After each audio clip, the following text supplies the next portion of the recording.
From a manual training school in 1903, Batangas State University was nurtured to be one of the best state university in the country.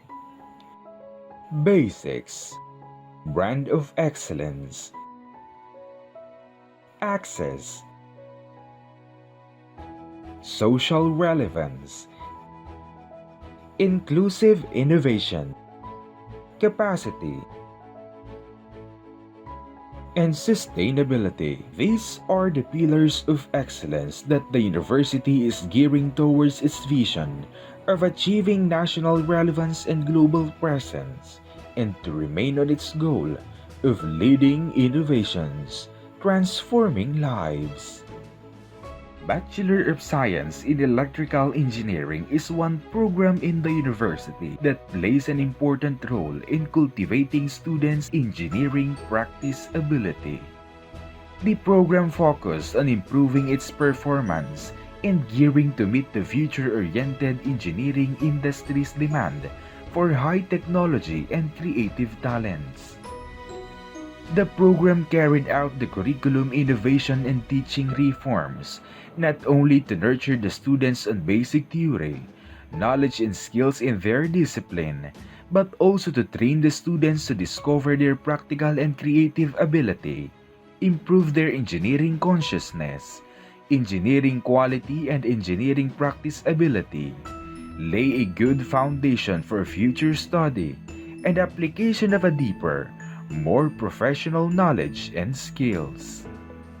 True to the university's mission, the BSEE program, with great commitment to producing leaders, undergone different accreditation. The program passed the Level 3 standards set by the Accrediting Agency of Chartered Colleges and Universities in the Philippines Incorporated, maintained its possession of quality standards, and continuously engaging in new and innovative development. In 2012, CIAFA chose the BSEE and BSECE program to be subjected to PTC accreditation.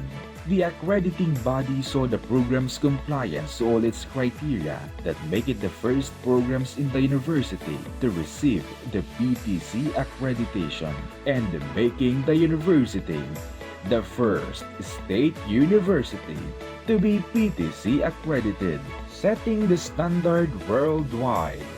This is what the Accreditation Board for Engineering and Technology aspires for all natural science, computing, engineering technology. In 2014, BSEE program was among the 6 programs in the university that received the accreditation from ABET Engineering Accreditation Commission. The program, with their commitment to excellence in areas of instruction, research and publication, extension and linkages and institutional qualifications, the Commission on Higher Education recognized them as Center of Development. BSEE excellent educators contributes positively to the learning environment by providing exceptional energy, keen interest in student, and extraordinary strengths in different roles such as subject matter expert, pedagogical expert, excellent communicator, student-centered mentor, and systematic and continual assessor. Strategies in teaching and learning contributes to effective student understanding on the programs they have chosen. The outcomes-based education adopted by the program allows students to engage in exploring new ideas and grasping the conceptual nature of the discipline.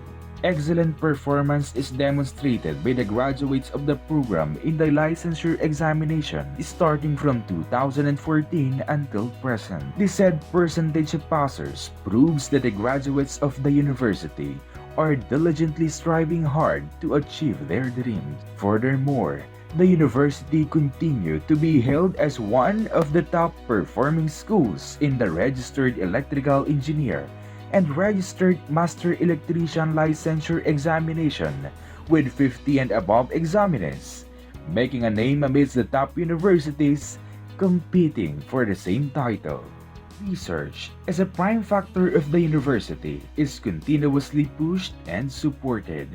Faculty members engage themselves in this kind of endeavor together with the students, not only to strengthen the research programs in the department, but also to boost their interpersonal skills, fast-tracks growth in their career, and increases their eagerness to provide more service to the community. They consistently broaden the avenues for the dissemination of knowledge by presenting in local and international fora and seeking a wider audience for the researches by having them published in referred national and recognized international journals. Indeed, the culture of research is thriving in Batangas State University. The university is constantly building, developing, and strengthening local and international partnership with institutes and organizations so as to enhance its quality of education, research, services, and to deepen understanding and knowledge of education in different contexts in the world. Cross-border partnerships, even in non-instructional activities, that promotes student exchange that will eventually pave the way for joint degree programs. The supervisors always manage to monitor us every day to have our daily report or daily presentation so that it could also benefit the Chinese to practice their English speaking and presenting. And they always mandate us to pass weekly narrative reports so that they could update themselves of what topics are we have learned and what should other learnings that we have to be focused on. Is very knowledgeable and enjoyable. Knowledgeable in a way that a lot of things can be learned and discovered. Enjoyable in a way that I can explore or we can explore other things together with other nationality, knowing their culture, beliefs, and tradition. Also, I would recommend this kind of internship knowing that it is categorized as international internship training because it can improve our communication skills, and as a student, we can learn how to work with others well and will benefit us when we go to the work soon. Having been nurtured as an individual that can be part of nation building, our students perform well not only in academics but also in extracurricular activities. Using all the knowledge that they have learned in the university, they exert effort to reach out and help the surrounding communities. Technologies as students' research outputs are being transferred to the community through technology transfer to help solve pressing problems and need of partner communities. Tulong siya kapag panahon ng May, tag-ulan na yon, mahirap maraming makapagpatuyo ng kape. Doon siya namin ginagamit para mabilis kami makapagpatuyo ng kape. Isang bukasan lang, pag nilagyan namin siya ng kusot, ganun din ang maluluto, wala na kaming iibuin. Basta yung isa lang, isang ano lang, yun lang ang lalagyan namin ng kusot, isang butas lang. Malaking bagay din po. Una sa lahat, nagpapasalamat ako sa tiga BSU na kami naging isa sa part nila para kami mabigyan ng machine or matulungan. Unang-una, pag naluto na namin siya at naging solid, napakadali na yung mag-powder. At pangalawa naman po, yung sa solar naman po, ay nakatipid kami sa aming electric. Limit ng oras namin, nabawasan ng haba. Na binubuo ng 15 kababaihan. So, nabuksan ang isip ko na yan sa isang NGOs na tumulong sa amin. Dati noon, ang aming talaga yung natural way namin ay yung pinipiga. Then, nitong sumunod, ang ginagawa namin para hindi yung pagpiga eh. So ang ginagawa namin, dinudurog na lang namin, ginagamit ng sando. Then doon sa drum, may strainer sa ilalim, tapos may batya na malaki na may butas-butas. So doon lang namin nilalagay, parang gravity lang yung naghihiwalay sa syrup at saka sa wax. Bawa sa 1 kilo, siguro 20 minutes sa 1 kilo bago mo mapiga mahiwala yun. Malaking nililis na sa oras, sa siyempre quality. Mas na-extract kaysa doon sa unang Madali naman siyang gamitin. Iiwalay namin ang maganda yung syrup sa wax, ang ano lang naman sa paglilinis. Ay, paglilinis. Paglilinis lang. Pero tamang paglilinis, okay na yun. Pero ano lang niya, dahil napaka-simple naman ang kanilang ginagawa ng type na yun. So, bago nila itunol over sa amin ay itinuro muna kung paano yung paggamit. So, okay naman, madaling na pag-aaralan. Una-una, katulad halimbawa sa ating mga customers. So makikita nila o naibabahagi namin sa kanila kung paano yung way ngayon ng aming paggawa. Hindi katulad nung dating pinipiga. So kami kinakamay. Tapos, malinis din yan. Meron kasi mga type na ganyan na manual. So maganda na yung kanya. Solar, tapos madaling i-manage. As KMMLT, kami ay since na itayo yan, ay kami ang organization na tinutulungan ng pusod. Kami noong una ay sa araw. Pagka mainit, within 8 hours, tuyo sa araw. Pero pagka hindi, natutuyo yung kinabukasan pa. Pag naulan pa, hililikumin mo pa isa-isa, lalagay mo sa yellow o sa red. Tapos sa panibagong araw, saka uli ibibilad. Ang kaibahan lang nung dito, within 6 hours to 5 to 6 hours, natutuyo na. Ang sa solar, kasi sa sun-dry, ay makikita mo yung ika ngay tai-tai ng langaw o bangyaw, ay dito wala kang makikita. Doon sa fish dryer, kung paano mo isa-safe ang iyong pagkain, kung paano talaga yung mga laga ng talagang ligtas ka sa lahat ng ng kurbyo. Yun. Madali siyang gamitin kasi safe na, hindi mo nababantayan, hindi mo nasisilipin kung isiyabaga ay yung nadadapuan ng langaw. Kasi pag ikaw ay nasa araw, ang kaibahan nadadapuan ng langaw o kaya bangyaw. Ang food nutrient lang ng nasa solar ay safe na safe. Maintenance po, every 1 kilo, 50 pesos ang bayad ng lahat ng gagamit para may continuous na pagpapagawa ng machine.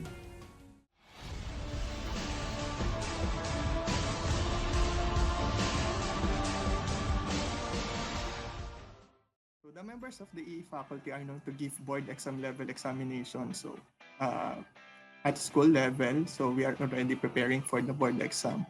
It is as if every major examination in the school is already preparing you for what's ahead. But during our time in taking the board exam, so the EE faculty and students went out of their way to be physically with us.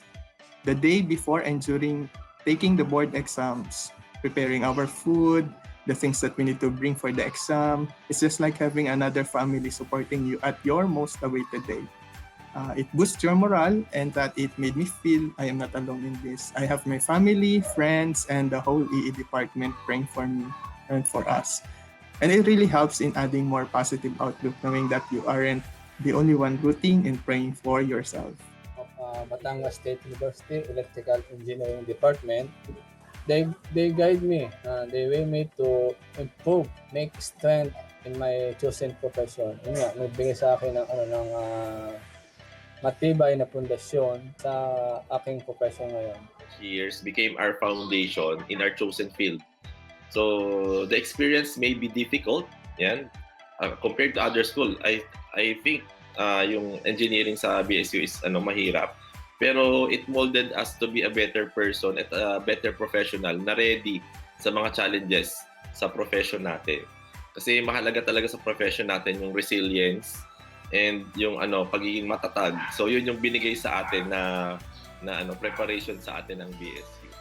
Started the company na ako lang yung lead engineer.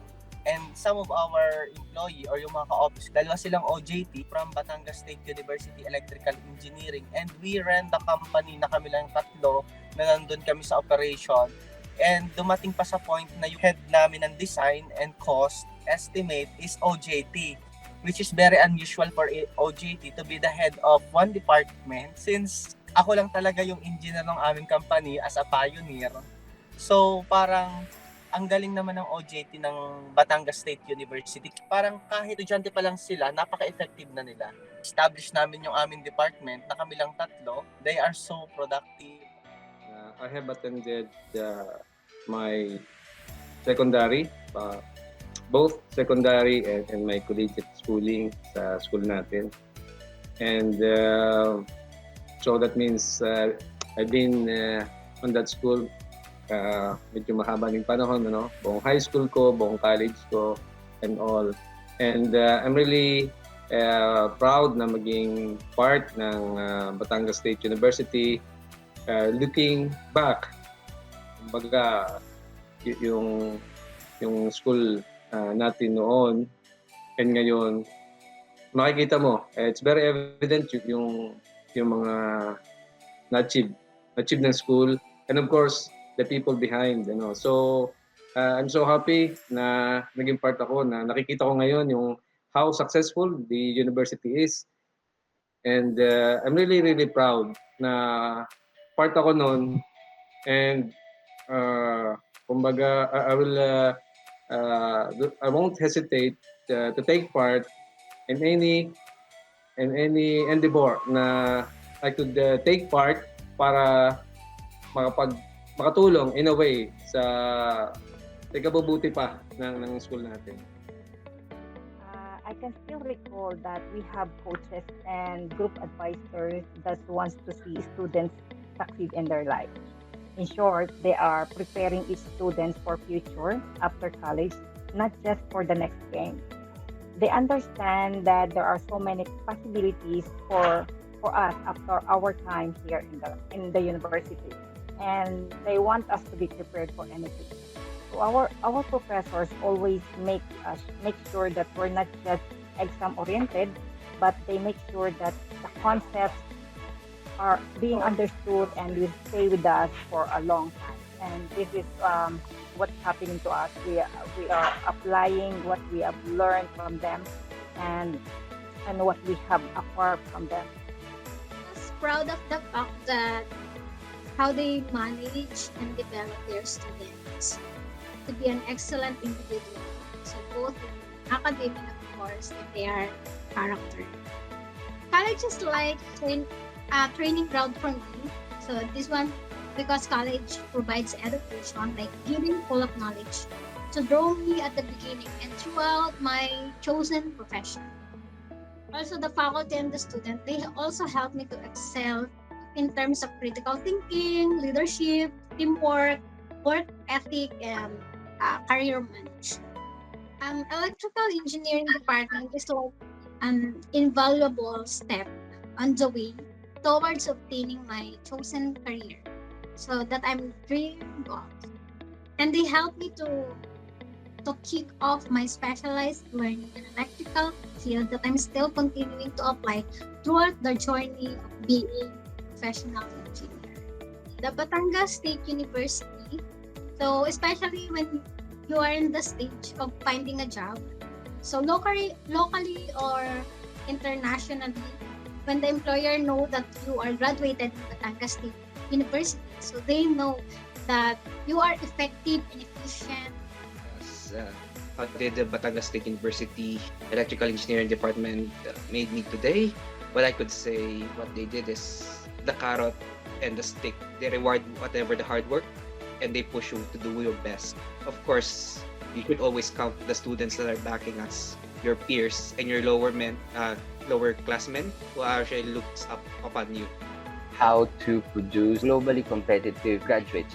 And I think it's always you have a good foundation, have the talent, the skills, and you really have good understanding of the basics of electrical engineering. And it's one of the strengths because the Batangas State University and electrical engineering faculty members were able to provide that to the student, like a very strong foundation of electrical engineering. So we were able to establish that confidence because you have that impression that when you're a graduate of Batangas State University, you are very competitive. Our strength is our skills are diverse. From my side, I became an instructor I used to be a science research specialist in the Department of Energy. Then I became a pioneer electricity trader when the wholesale electricity spot market opens in the Philippines, and I was able to apply the foundation of my electrical engineering knowledge, which was of course imparted to me by my university and the electrical engineering department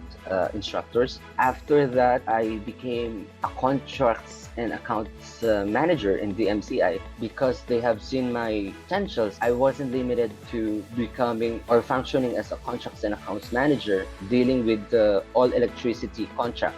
They have put me to take charge of the business development in relation to like construction of electrical power plants in the Philippines. If you know, one of the power plants in Calaca, Batangas is a Southwest Luzon power generation company, which is owned also by the MCI. I was project manager at the time. In project management, you have to know a bit of everything. Like you have to be flexible. You have to know contracts. You have to know the design because there's preliminary and final design stage review. So how would you be able to contribute or say that you had a strong evaluation of the designs if you don't understand the concept?